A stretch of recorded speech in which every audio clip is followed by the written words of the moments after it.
बोलिए सच्चे दरबार की जय। ऊंचे रे पहाड़वा ऊपरा देवी के मंदिरिया हो, चवरिया डोले ना हो, चवरिया डोले ना कि खुलल मंदिर के केवड़िया हो, चवरिया डोले ना, खुलल मंदिर के केवड़िया हो, चवरिया डोले ना। भगता चढ़ावे माई के नारियल चुनरिया हो, चवरिया डोले ना हो, चवरिया डोले ना कि झुर झुर बहेले बयरिया हो, चवरिया डोले ना। खुलते मंदिर के केवड़िया हो, चवरिया डोले ना। बाजेला घंटा लमहा लागेला कतरिया हो, चवरिया डोले ना हो, चवरिया डोले ना कि झूमी झूमी गावेलन पूजरिया हो, चवरिया डोले ना।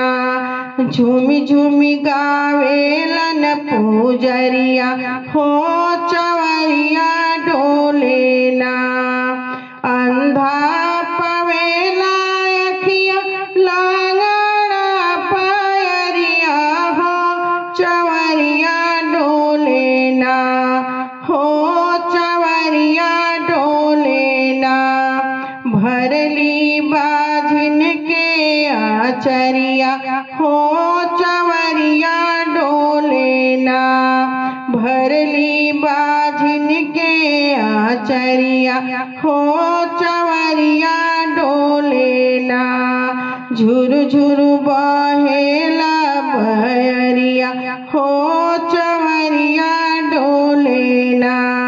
चढ़ते नवरातन चाला माई के लसकरिया हो, चवरिया डोले ना हो, चवरिया डोले ना। ओढ़ के लाल की चुनरिया हो, चवरिया डोले ना। ओढ़ के लाल की चुनरिया हो, चवरिया डोले ना। खुलल मंदिर के केवड़िया हो, चवरिया डोले ना।